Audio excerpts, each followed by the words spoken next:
This episode is brought to you by Bus Vacation Rentals, a premier property management company in Houston and Galveston areas. Bus Vacation Rentals specializes in managing short-term rentals the right way. Give Bus a call today at 281-549-8432 to learn more, or check out the website at www.buzzvacationrentals.com. Now, back to the Real Estate Ballers show. Hey, welcome to another episode of the Real Estate Ballers show. If you are new here, my name is Vee Lee. This is the show where I interview upcomers, doers, and ballers of the real estate investing world. The purpose is to help you to reach your financial freedom faster in real estate investing.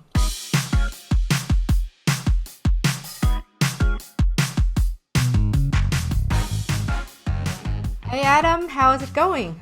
Hey V, it's going fantastic. I hope you're doing well. Well, I'm doing really good, just really busy too. I can't wait until one day where I meet you here and tell you, Adam, I'm sitting on the beach sipping on my margarita. V, your DNA won't let you do that. If you finished everything you had going on, you would just find something different. Or maybe you would do it while you're sipping your margarita. You're so right about that. You're so right about that. I know you. I was meeting with my business coach and we were working out our plans. And he goes, well, when you hit that, what are you going to do? I said, and the goal was, so for my company, Bus Vacation Rental, I am working on a goal of 50 homes. And he said, well, when you hit that, what you going to do? Well, I said, I'm just going to see how I can get to 100. And he just cracked up laughing. Right. There's a book called Profit First, which talks about the fact that a lot of entrepreneurs keep wanting to grow their business all the time, and they keep putting all the money back into the business, and they don't give themselves as an individual any of the money. And so the recommendation is that you're putting money away for yourself as well as growing your business all the time. So when you get to your 50, just remember to put some money in the bank so you can buy your margaritas and then go and jump up to the 100. Okay, V? Well, thank you. And yes, I do practice that profit first. And I will tell you, luckily, I was exposed to this concept, or maybe just from my heritage of being Asian. It started back in my working at the restaurant day. And every night I'll come home with $100 tips. And I will put $20 away and spend the other 80. So okay, got it. Maybe you should have written the book. Maybe so. Okay, you can write this. You can write the updated version. I'll call him up and talk to him about it. Perfect. Okay, so today I think we want to talk about a very important topic, right? The inspections. And when would you want to get an inspections done on the property? So we're talking about a home inspection, because there's different kinds of inspections. Oh, that's right. Yes. Yeah, you're right. Different home inspection to be specific. So there's a scenario where you are seller, and there will be a scenario where you're the buyer. So Adam, how do you want to go about this? So I would actually create 4 buckets for this conversation. And this is a conversation about residential primarily, right? Is that what you're thinking? Yes. Yeah. So we're looking at residential home, and we're talking about home inspections. And then we're talking about it from the viewpoint of the investors. And we're also talking about it from the viewpoint of a retail buyer or seller. So there's an investor buyer, an investor seller, a retail buyer, and a retail seller. So Those are the four buckets I would talk about. So starting with me being an investor who's looking to buy a property, would I want to get a home inspection? And here's how I look at it. If that property is a total gut, there's not a whole lot of need for an inspection, because all the inspector is going to tell me is that everything needs to be replaced, and I know I'm going to replace it. If the property looks really good, but there's some things that I didn't test and I just want to trust and verify, like the electrical, the heating, the plumbing, then that's when I would love to get an inspection. Some of it depends on whether or not my contractor is going to go through the property there or not. So that's how I'm looking at it as a buyer, and I'm always envisioning, as you are, when I'm looking to buy the property, who am I selling the property to? And will that person want it? And so if I'm selling it to an investor, sometimes there's power in having a home inspection done that I can use to market the property. And sometimes there isn't. So that's what sort of, we'll start with this one when I'm buying it as an investor. That's how I look at it. And I'd say I probably get a home inspection when I'm the investor buyer, maybe 15 or 20% of the time, because usually I can see where I am pretty comfortable with what's going on. So, Adam, when you say inspector in this example, are you referring to specific trade or are you referring to a state licensed inspector? A state licensed home inspector, Okay. and it'll be a modified home inspection. It won't be a full inspection. That Yeah. all I want to know is if the 5 or 6 main things are working. So if he can go on the roof, that's Mm-hmm. helpful. Mm-hmm. If he can go in the crawl space, that's helpful. And Mm-hmm. then it's the heating, the plumbing, and the electrical. So, being an investor buyer, you get an inspections done 10 to 20% of the time. Yes. Okay. Well, it's different for me. I actually don't get an inspections done at all when I'm buying investment properties. And the reason is I just have to make sure I buy them deep enough. Yeah. And when you say deep enough, you mean at a deep enough discount. A deep enough discount so Yeah. that there's enough room, money left in the transactions to pay for those repairs items. So 80% of the time, I do the exact same thing Yeah. as you do. Sometimes when I'm looking at it, I haven't decided on my final exit strategy. I Mm-hmm. haven't decided if I want to keep it as a rental or Mm-hmm. not. Mm-hmm. And that might play into it. And also, I do think that there's a lot of occasions where if you can provide that home inspection report where there's certain issues that are probably going to be at play, Mm-hmm. you can increase your pool of buyers by sharing the inspection report. Oh, I don't disagree with you at all. I think it's a good idea if you're selling it to probably a retail buyer or a new part-time investor. For me, it's a business decision. Do I ever send someone out to look at the property? Yes. I would send probably a roofer that I trust. I would send maybe an engineer out to look to see if the house need foundations, things like that, things that really severe that may be a money pit.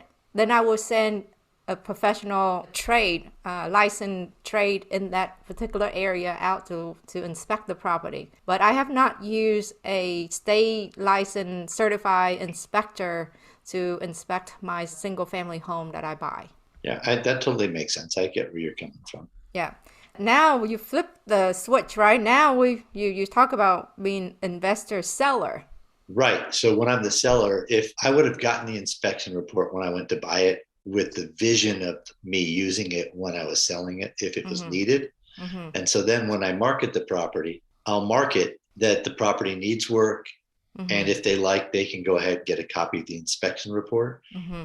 And I think people appreciate that you're just completely open and transparent with what's going on. And you've saved everybody time because then they don't have to deal with it. Okay, so in the event that you are the investor seller, non-owner occupant seller, and you have an inspection report, so you will obviously you're obligated by law to disclose that report as well. And what? We're not obligated. We're not obligated to disclose the report. Oh, you're not? No. Okay. In Texas, you are obligated to disclose any report that you have on the property. Right. Uh, So in North Carolina, if you're the real estate broker, mm-hmm. you have certain obligations that are different than if you're the seller of the property with Mm-hmm. what you disclose or not. Now, anything that's material, you need to disclose and all that kind of thing. But I'd rather just disclose it anyway. And Yeah. so if I just send them the home inspection report, I've effectively disclosed everything that I know about it. And I can just say I just sent them the inspection report. Yeah, I think it's best to disclose everything we know because otherwise we can get accused of withholding information or misrepresentations of the property down the line, and that can result in lawsuit. Yeah, especially with the retail buyers Yeah. on that. So now you are the investor seller. You don't have an inspection report, and your buyer, doing inspections when they buy your property, and they send you, or do you have any process in place or anything to tell them, hey, don't send me your report, or do you not care? So just to clarify, are you asking if I'm selling a property that I've fixed up and am retailing, or am I in a scenario where I bought a property and I'm just simply taking title and putting it on MLS as is with a probable investor buyer. I think it's the same either way, don't you think? No, I don't think so. With the investor buyer, it's got a different feel to it. Mm-hmm. And I think with the retail buyer, for sure, they're always going to get the inspection report. But for the investor buyers, I don't think that many of them are going to get an inspection report anyway. For the investor buyer, they may want to negotiate because of the crawl space. That's sort of a common thing. Yeah. But other than that, everything else, everyone just sort of understands that that's just part of how that space works. For the I think I'm retail, saying it the same because I'm thinking of a situations where you are the seller, you are the investor, and your buyer want to do an inspections on the property they because can you do an don't have inspection. one. Yeah, I'm happy to have them do an inspection on the So, property. okay, I'm the same way. We both agree that we encourage our buyer to do diligence and inspections if they need to or want to. And if even if they don't want to, we encourage them to. I don't encourage or discourage anybody. They can figure out what they want to do. How my next question then is when they do have one, do you tell them don't send it to you or do you have an issue with, either way, one way or another? Yeah, so you and I have had an off camera conversation about this, and you'd made some good points, which I'm sure you're going to bring up. But before our conversation, I would never make a comment at all about the home inspection report. And with retail transactions, after we fix up the house, Mm-hmm. it's pretty common that it works the same way almost all the time, where the retail buyer's agent gets the home inspection done, and then they fill out a request of things that they want us to fix. Mm-hmm. And the home inspector wrote a 78-page report that's going to scare everybody. Yep. And the home inspection report always says to check with some other expert. And then you just make a negotiating decision on what you want to do, whether you want to fix it, whether you're going to terminate the agreement, or whether you'll give them cash in exchange as consideration. And in this current market, it's become much less negotiation about repairs than it had been before this current market. But still, there's certain things that come up, and I'll just finish this thought and then I'll be quiet and let you give your perspective. But I want to provide a safe house. Yeah. And so if the home inspection identifies a safety issue Yeah. in the house that I'm selling, I want to take care of that safety issue. If the Yeah. home inspection's got a cosmetic issue or non-safety issue, that's likely something that I'm not going to be that interested in dealing with. But your take on this that we talked about offline is really interesting. So I think everybody needs to hear it. So when we sell a property and the buyer wants to get inspections, we would tell them, hey, do not send us your inspection report. And we share, Adam, you and I, we share the same value on this, that if there is a concern with safety, yes, we can go ahead and take care of it. Just tell us what it is and what we can, work on taking care of it or negotiate to come to an agreement on the how to take care of that item. But we don't want to end up with an inspection report. And the reason is we do not know the buyer and their inspector qualifications, credential, motivations. For all we know, they could have someone to go through and just add so many items and use that as a negotiation tool. And now we stuck with a really bad report that we have to tell every future buyer, that come to our property, and we have to explain to them why, and this and that. So for that reason, we do not want to, receive or end up with the buyer inspection report. Yeah, that's an interesting perspective. And the home inspectors are not all the same. There's one guy who advertises himself as the inspector from hell. Yeah. So anybody who calls themselves the inspector from hell, you're probably going to get an excruciatingly brutal, ridiculous kind of home inspection report. And there's varying levels of being reasonable and of being thorough, and you just never know what you're going to get. It's sort of like putting your hand in the Cracker Jack box. You just don't That's know what right. prize you're going to get. That's right. Yeah, so therefore that's why we don't want to end up with that report. And I had that happen before, and we had to go through it with a red marker pen and start making notes on every item on that report. But I find it sometimes it's ridiculous where they have items that apply to older homes. You can't not apply the new code from today to older homes because otherwise you have to, demo all the old homes and rebuild everything. It's actually a really good point you make. I can't tell you how many times a home inspection report comes in, I push it to the contractor, and the contractor starts walking through why Uh-huh. certain things the inspector put in are antiquated, or he didn't know that they were grandfathered, and all those age related issues. Yeah. And you got to be very careful about how you go back and forth on those. Yes, yes, definitely. Okay, so now move forward to your other box. We have two other boxes. Which box do we want to hit? Retail buyer. Okay, so when I'm talking with people who are going to be retail buyers, so I'm also a real estate broker. Mm-hmm. So if I'm helping somebody out, I don't do this very often, but if I'm helping somebody out who's going to be a retail buyer, I recommend that they get a home inspection report Yeah. so they know what they're buying. If it's somebody who's an inexperienced buyer, they almost always get frazzled because these home inspection reports are designed to protect the home inspector Yep. and scare everybody. And so the agent's job is to level set expectations and provide perspective on what's important or not. And then I really recommend that they look at what are the safety issues. And if there's the more of the cosmetic stuff, it almost always is best for both parties to just move money around Mm-hmm. versus taking time to do the work, because usually the buyer wants the money Yep. and they can take care of it later. So that's my position as a retail buyer. Or unless some item in there also will be a lender require item, then in Oh, that case the seller probably have to do the repairs. right. That's a good point. And so each of the loan types has different requirements. Yeah. And so sellers will consider what kind of loan it is, won't they, when they're Mhm. looking at different offers, because some of them are much more difficult in terms of time frame and expectations of what needs to be done. So I think being a real estate agent or many real estate agents do not get the proper training and not to ditch. I'm a licensed real estate agent myself. So not to talk bad about real estate agents, but I think there's a group of real estate agents who are not properly trained and they also scared to be sued by buyer, seller.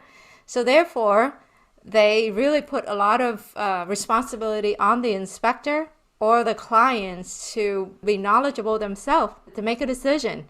So I think you have a good point of if you are a strong agent, you should be able to help your clients to navigate through that inspector from hell inspection report, to make the common sense decision. Because at the end of the day, common sense and it's whatever they're comfortable with buying.